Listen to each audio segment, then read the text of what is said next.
I've been looking back along this winding road to the old familiar markers of the mercies I have known. I know it may sound simple, but it's more than a cliche. There's no better way to tell you than to say God's been good in my life. I feel blessed beyond my wildest dreams when I go to sleep each night. Though I've had my share of hard times, I wouldn't change them if I could, 'cause through it all, God's been good.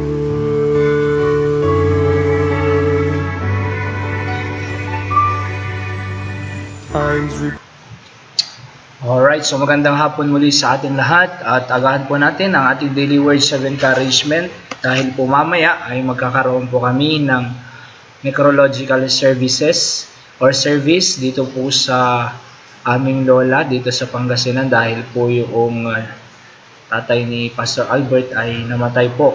So nandito po kami to be a blessing, comfort our family. Okay? Tayo po manalangin as we learn the Word of God. Dakilang Diyos Ama, salamat po sa pagkakataong ito. Pagpalain niyo po ang inyong salita na matuto muli kami ng mga prinsipyo po ninyo at makakuha ng mga words of encouragement upang sa aming buhay na pagpapatuloy sa aming buhay Kristiyano, kami po ay merong mga gagamiting i-apply sa aming pong paglilingkod sa inyo. Patawad Ama sa lahat ng kasalanang nagawa. Bless niyo po ang mga nakikinig sa ngayon, O Diyos, ay abutin niyo po ang mga pangangailangan spiritual ng kanilang pamilya. Ito po ang aking dalangin sa pangalan ng Panginoong Hesus. Amen. So, basahin po natin ang ating text dito po sa Mark chapter 12, verses 18 hanggang 27. Sabi ng Bible, Mark chapter 12, 18. Oh, wait lang po, ayaw magpakita. Okay, Mark chapter 12, 18. Okay, so nagkakaproblema po ulit ang ating software. So, sige, dito ko na lang po basahin. Then come unto him Sadducees, which say there is no resurrection, and they asked him, saying, Master, Moses wrote unto us, if a man's brothers die, and leave his wife behind him, and leave no children, that his brother should take his wife, and raise up seed unto his brother. And then sa 24 po, and Jesus answering said unto them, do ye not therefore err, because ye know not the scripture, neither the power of God? And when they shall rise from the dead, they neither marry, nor are given in marriage, but are as the angels which are in heaven. And as touching the dead, that they rise, and ye have not read in the book of Moses, how it the bush spake unto him, saying, I am God, the God of Abraham, and God of Isaac, and the God of Jacob. Is not the God of the dead, but the God of the living. Ye therefore do greatly err, sabi po ng ating Panginoon. So ang pag-aaralan po natin ay ito pong salitang which say there is no resurrection. Alright, ang mga Sadduceo po kasi ay hindi naniniwala sa resurrection. Ano ho? Yan po ang kaibahan ng Pharisee at Sadducees. Yung Pharisee po ay sila po naniniwala sa resurrection. Pero itong mga Sadducees ay hindi po sila naniniwala sa resurrection. Ano ho? Kaya sad po sila eh. Oo, Sadducees. Alright? So kaya sabi na which say there is no resurrection. Oo, ang resurrection po dito galing po sa Greek word na anastasis, no ho. Ang ibig sabihin ay rising again. Alright, from being dead ay mabubuhay na magmuli. Standing up again, yan po ang binigay ng Concordance Dictionary. Yung seed naman po dito galing sa Greek word na sperma, something sown or offspring, ano ho. So kasi ang tanong ng mga Sadducees dito ay kung merong sabi niya, namatay yung lalaki Oo, yung kapatid niya. Tapos, yung isa pang kapatid niya, nung namatay ay siya yung magtutok over ng kumbaga ng pagiging tatay para sa kanyang kapatid. Alright? So kumbaga pag namatay yung lalaki, tapos inasawa ng kapatid ng lalaki yung babae, tapos para mag-produce ng seed unto his brother, sabi dito sa verse 19. And then 7 times 7 times namatay ulit yung lalaki. Ngayon, nung namatay din yung babae at nasa langit na, ang tanong ng Pariseo, sino ngayon ang asawa niya doon sa langit? 'Di ba? Sino ngayon yung asawa niya? Kaya ang sabi ng Panginoon, wala na. Verse 25 For when they shall rise from the dead, they neither marry, nor given in marriage, but are as the angels which are in heaven. So wala nang marriage sa langit. So, yung living naman po dito ay galing sa Greek word na sau, no? Ibig sabihin, quick, alright, alive, or to live. Oo, so we are serving the living God. Tignan po natin ano pong pwede nating makuha na lesson po dito, So, una po, then come unto him the Sadducees, who say there is no resurrection. So, wala pong resurrection, sabi nila. Kaya sabi ko dyan, letter A, these people are unsaved because they don't believe in Jesus and His resurrection. So dahil hindi po sila naniniwala sa ating Panginoong Jesucristo at sa kanyang pag-resurrect, ay hindi po sila ligtas, kapatid. Oo. So sapagkat they are still in their sin, sabi nga doon sa 1 Corinthians, if we don't believe that there is resurrection, we are yet still in our sin. So at dahil nga po sa kasalanan, ang tao po ay pupunta sa impyerno. Kaya nga ang Panginoong Jesucristo ay pumarito sa lupang ito, na namatay, nilibing at nabuhay na magmuli upang binayaran ng ating kasalanan. At because of His resurrection, Jesus' resurrection is the first fruit of our resurrection. Opo, kaya nga dahil nga nabuhay siya, tignan niyo po dyan sa John 11:25, Jesus said unto her, I am the resurrection and the life. He that believeth in me, though he were dead, yet shall he live. So ako yung resurrection at buhay. Lahat ng nananampalataya sa akin, sabi ng Panginoon, ay mamatay man siya, yet shall he live. Mamatay yung katawan niya, may iwan sa lupang ito, maagnas, mabubulok, babalik sa lupa, pero yung kaluluwa, mabubuhay muli. Alright, yung believe po dyan, pananampalataya na si Kristo lamang ang tagapagligtas. Hindi po relihiyon, hindi po tradisyon, hindi po rituals, hindi po seremonya. Oo, kahit pagpipinitensya, pagpapapako sa cross, ang tanging tagapagligtas lang po ay walang iba kundi ang ating Panginoong Jesucristo. Kaya nga sabi niya, I am the resurrection and the life. He that believeth in me. Hindi niya na sinabing, he that goeth to church, he that is baptized, or member of this religion. Wala Believe. Though he were dead, yet shall he live. Parang yung magnanakaw sa cross ng Kalbaryo. Panginoon, nalalahanin mo pag nasa paraiso ka. Sabi ng Panginoon, ngayon ding araw na ito, kasasamahin kita sa paraiso. Bakit? Meron po siyang pananampalataya So, pag ang taong hindi naniniwala sa Panginoong Jesucristo, at sa kanyang resurrection, ay hindi po ligtas, kapatid.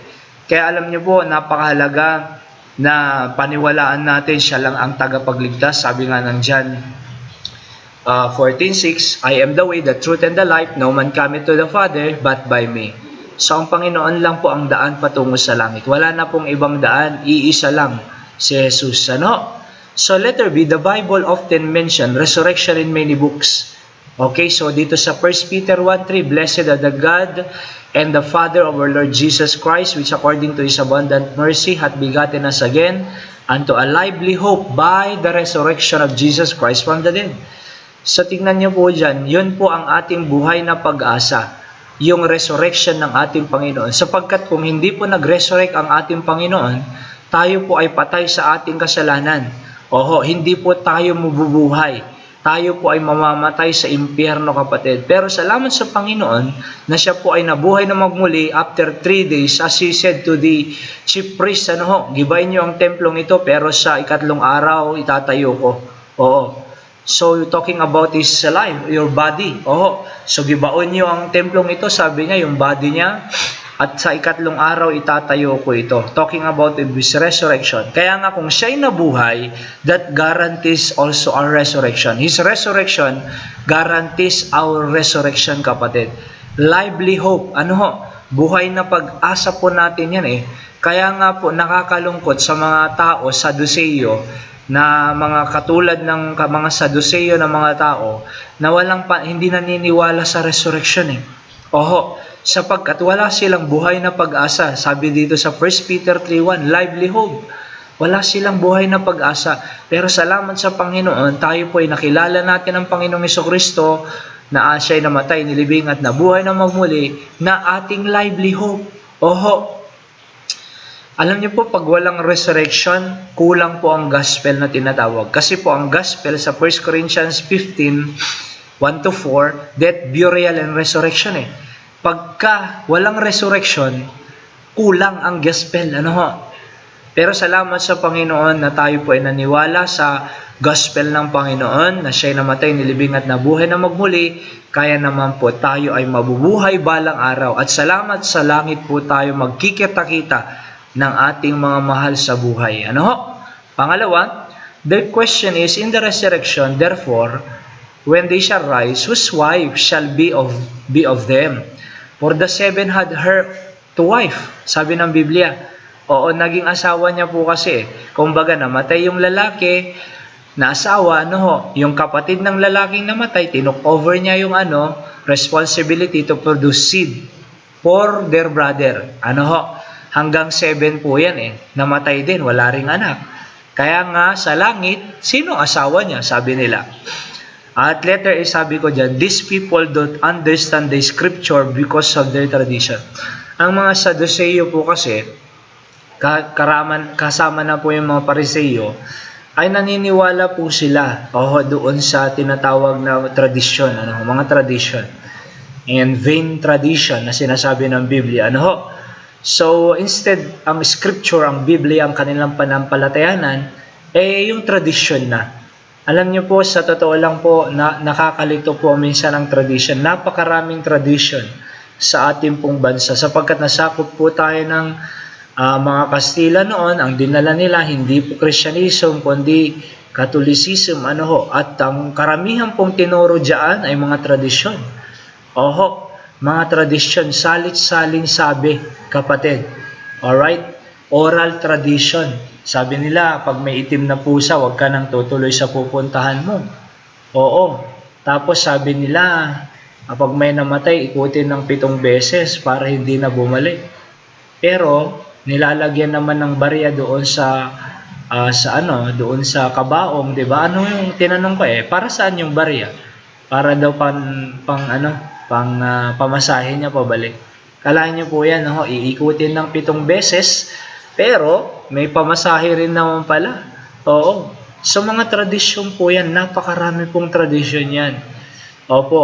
And nakita ko nga po noon yung nilibing doon sa Manila North Cemetery po, nung nag-aaral pa ako sa Port Bonifacio, may dinilibing po kami doon.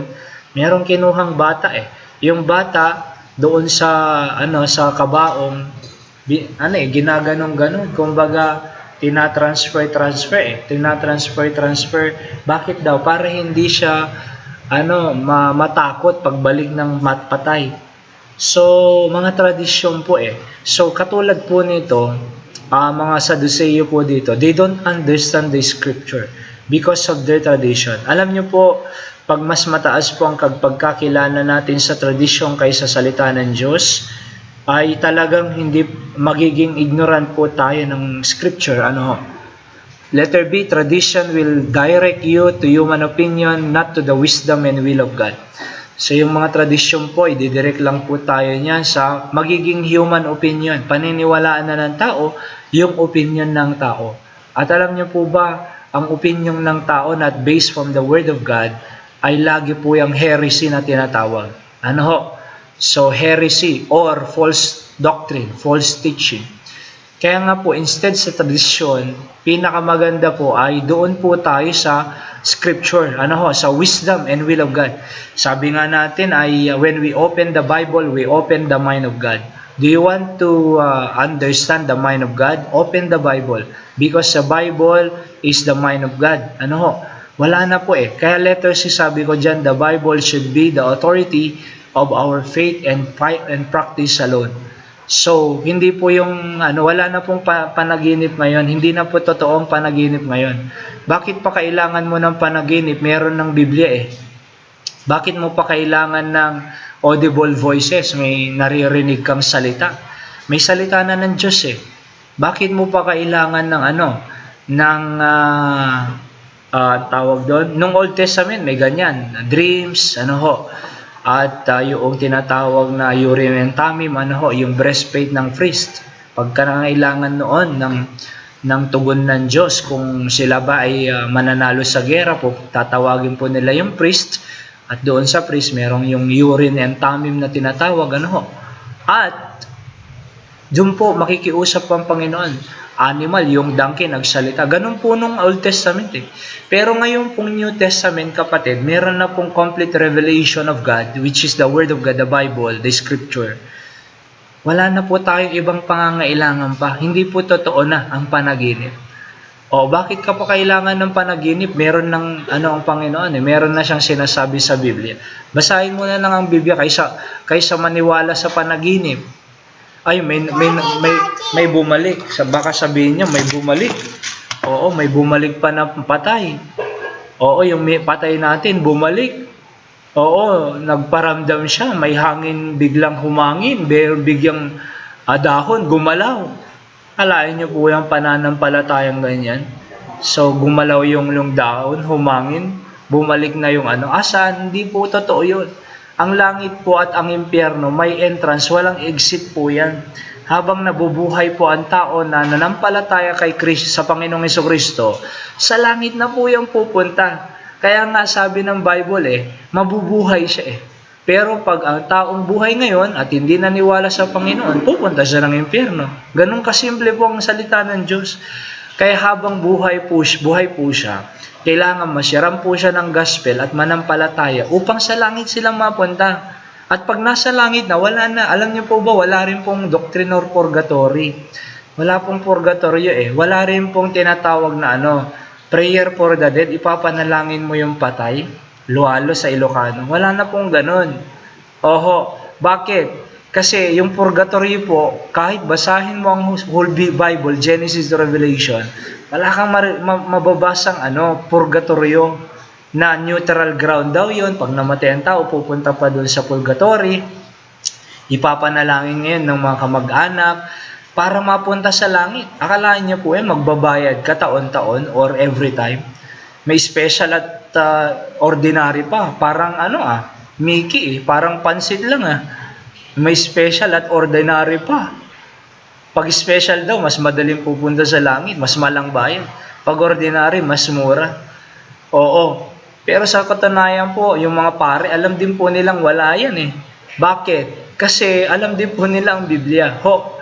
Alam nilang walang purgatory Tanong mo po, kung 50 years ka nang nagpapadasal, bakit hindi pa pumupunta sa langit? Di niya rin alam Basta magbayad ka lang. Panalangin lang namin. Hindi po holy water ang maghuhugas ng kasalanan natin, yung winiwisik. Wala pong ganyan. Ang maghuhugas po ng kasalanan natin, dugo ng ating Panginoong Jesucristo. Diba? Sabi sa John 1:21, Behold, the Lamb of God, which taketh away the sin of the world. Hebrews 9:22, Without the shedding of the blood, there is no remission of sin. Kung walang pagdanak ng banal na dugo ng Panginoon, walang pagpapatawad sa ating kasalanan. Kaya wag po tayong magpaalipin sa relihiyon o tradisyon. Yung salita ng Diyos po ang titignan po natin. Alright? And then, panghuli po, Jesus' answer is, For when they shall rise from the dead, they neither marry nor are given in marriage, but are the angels which are in heaven. Okay, so yan po ang sagot ng ating Panginoon. Kaya sabi ko dyan, letter A, Jesus rebuked the Sadducees because of their ignorance in the Scripture and the power of God. nirebuke po sila ng Panginoon eh. Kasi po, ignorante sila sa salita ng Diyos. Oo, sabi niya, do ye not therefore err, because you know not the scripture, neither the power of God. Err or error, ano ho? Nagkakamali kayo, sabi ng Panginoon. Merong resurrection, nagkakamali kayong walang resurrection. Sabi sa 25, when they shall rise from the dead, letter B, Jesus guarantees our resurrection, but in heaven, there is no marriage for husband and wife. But we are all members of the family of God. Wala na pong marriage sa langit. Wala na pong husband and wife, wala nang spouse. Iisang pamilya na po tayo, pamilya ng Diyos. Jesus guarantees our resurrection. Meron po, letter C, Jesus is the God of the living, not the dead God. Thank God because we are serving a living God. Ang Diyos po ay buhay. Sabi diyan sa verse 27. He is not the God of the dead, but the God of the living. Alright? Buhay po ang Diyos natin, hindi po patay. Yung iba, yung relihiyon, patay ang Diyos nila. Bakit? May mata, hindi nakakakita, may ngipin, may ilong, hindi nakakaamoy, may tenga, hindi nakakarinig, may paa, hindi nakakalakad, may kamay, hindi nakakahawak. Walang kwentang Diyos patay eh. Pero ang Diyos po natin, namatay siya noon, pero 3 days after, nabuhay na magbuli, nasa langit po siya, buhay ang ating Diyos, kapatid. Kung patay ang Diyos mo, how can a dead God answer your prayer? How can a dead God save your soul? Buhay po ang ating Diyos. Salamat sa Panginoon, kasama natin siya sa puso natin. Sabi nga ng kanta, we serve a risen Savior. He's in the world today. I know that He is living, whatever men may say. Di ba? He lives, He lives. Sabi ng kanta. Tapos, because He lives, I can face tomorrow. Because He lives, all fear is gone. And because I know, He holds the future. Tayo po sa ating pong principles of the day, if there is no resurrection, there is no salvation. Pangalawa, there is no marriage in heaven for husband and wife, but we are all members of the family of God. So, yan po yung context po nito. Tayo po yung manalangin, dakilang Diyos, pagpalain niyo po ang inyong salita, naway manatili sa aming puso at isipan ng mga ito, at maalala namin, because the resurrection of Christ guarantees our resurrection. Salamat dahil sa Panginoong Jesucristo. Kami po ay nanampalataya, tumanggap sa Kanya bilang sariling tagapagligtas. Kung may mga loved ones po kami, hindi pa nakaligtas, sa iligtas niyo po. Kayo pong mag-bless sa bawat isa. Ito po ang aking dalangin sa pangalan po ng Panginoong Hesus. Amen. So magandang hapon po sa ating lahat, at sa lahat po ng magre-replay, ay God bless you po. I hope that this will be an encouragement sa inyo po. God bless. Magandang gabi Kuya Alfred, Pids Cabalus sa Pampanga, and Nanay Evelyn Belmonte dyan po sa Pandakan. Dating area po namin nung nag-aaral po ako ng Bible School dyan sa Port Bonifacio. Alright, God bless you po. See you on our next episode.